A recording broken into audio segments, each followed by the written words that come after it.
నాగరాజు గారు ముందు రెచ్చగొట్టాడు, ఇప్పుడు భయపడిపోతున్నాడు. మీరు మాత్రం పూర్తిగా ఇరుక్కుపోయారు సార్. ఏదో ఒకటి చేసి వెళ్ళిపోదాం సార్.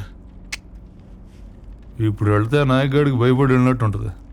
అదే దెబ్బేసి వెళ్తే కాంప్రమైజ్ అయినా కరెక్ట్గా ఉంటుంది. వెళ్ళండి సార్ ఇక్కడ ఈ టైంలో. భయపడకు, పడినా బయటపడకు.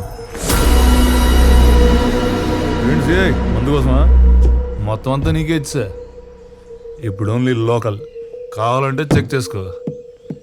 కార్ సీజ్ చేసి డ్రైవర్ని కస్టడీలోకి తీసుకుంటారు. కొత్త కేసా? కాదు, బాధ్య. మందు దొరికిన బండి నడిపిన డ్రైవర్ ఇద్దరు అలా ఫ్రీగా తిరగకూడదు. అది రూల్. కొట్టగా నన్ను తీసుకెళ్ళినవ్వండి సార్. ఏదో ఒకటి చేసి అరెస్ట్ ఆపండి సార్. తీసుకెళ్ళండి మీరు. సార్ భయపడకు బాలాజీ, నేనున్నా. ఉంటావంతే, చూస్తూ ఉంటావు. వెంట్రుకు కూడా పీకలేము.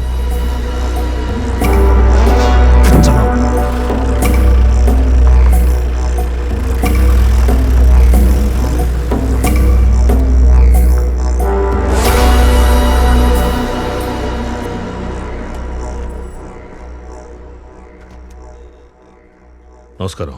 జీవన్ గారు రండి, కూర్చోండి. ఏంటి ఇలా వచ్చారు? Coffee, tea? నాకు కొన్ని డౌట్స్ ఉన్నాయి, వాటికి ఆన్సర్స్ కావాలి. షూర్, చెప్పండి సార్.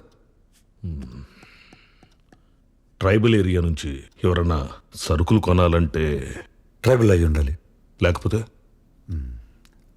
లైసెన్స్ ఉండాలి. రెండూ కాకుండా ఎవరు నమ్మితే ఏమంటారు సార్? అది స్మగ్లింగ్ కిందకు వస్తుంది సార్.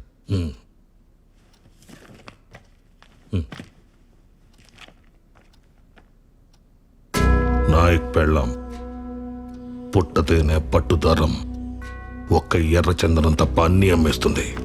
మీరు చెప్పింది కరెక్టే, కానీ ఆవిడ ఇంటెన్షన్ 4 మందు బాటిల్స్ దొరికితే మూసేసే స్ట్రిక్ట్ ఏరియా సార్ అది. ఇలాంటి వాళ్ళని వెంటనే పట్టుకుంటారు. ఒక అరెస్ట్ వారెంట్ ఇష్యూ చేయండి, అప్పుడు చెప్తా. జీవన్ గారు మాట్లాడుకుందాం, కూర్చోండి. నా కొడుకుని రోడ్డు మీద నిలబెట్టారు సార్. కూర్చోటం కుదరదు. అయినా మా వాడికి స్టేషన్కి వెళ్ళి సైన్ చేయడానికి ఇబ్బందిగా ఉంది. రిజిస్టర్ ఇంటికి పంపండి నేను అడగట్లేదు సార్. వాళ్ళు రూల్స్ ప్రకారం వెళ్తున్నారు, నేను రూల్స్ అడుగుతున్నాను.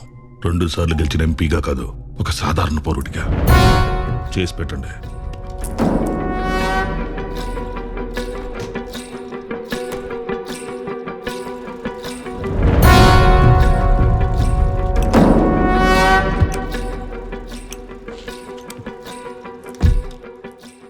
రూల్ ప్రకారం ఏం చేయాలో వాళ్ళు చేస్తారు. రూల్ కాకుండా ఏం చేయాలో అది నువ్వు చేయి.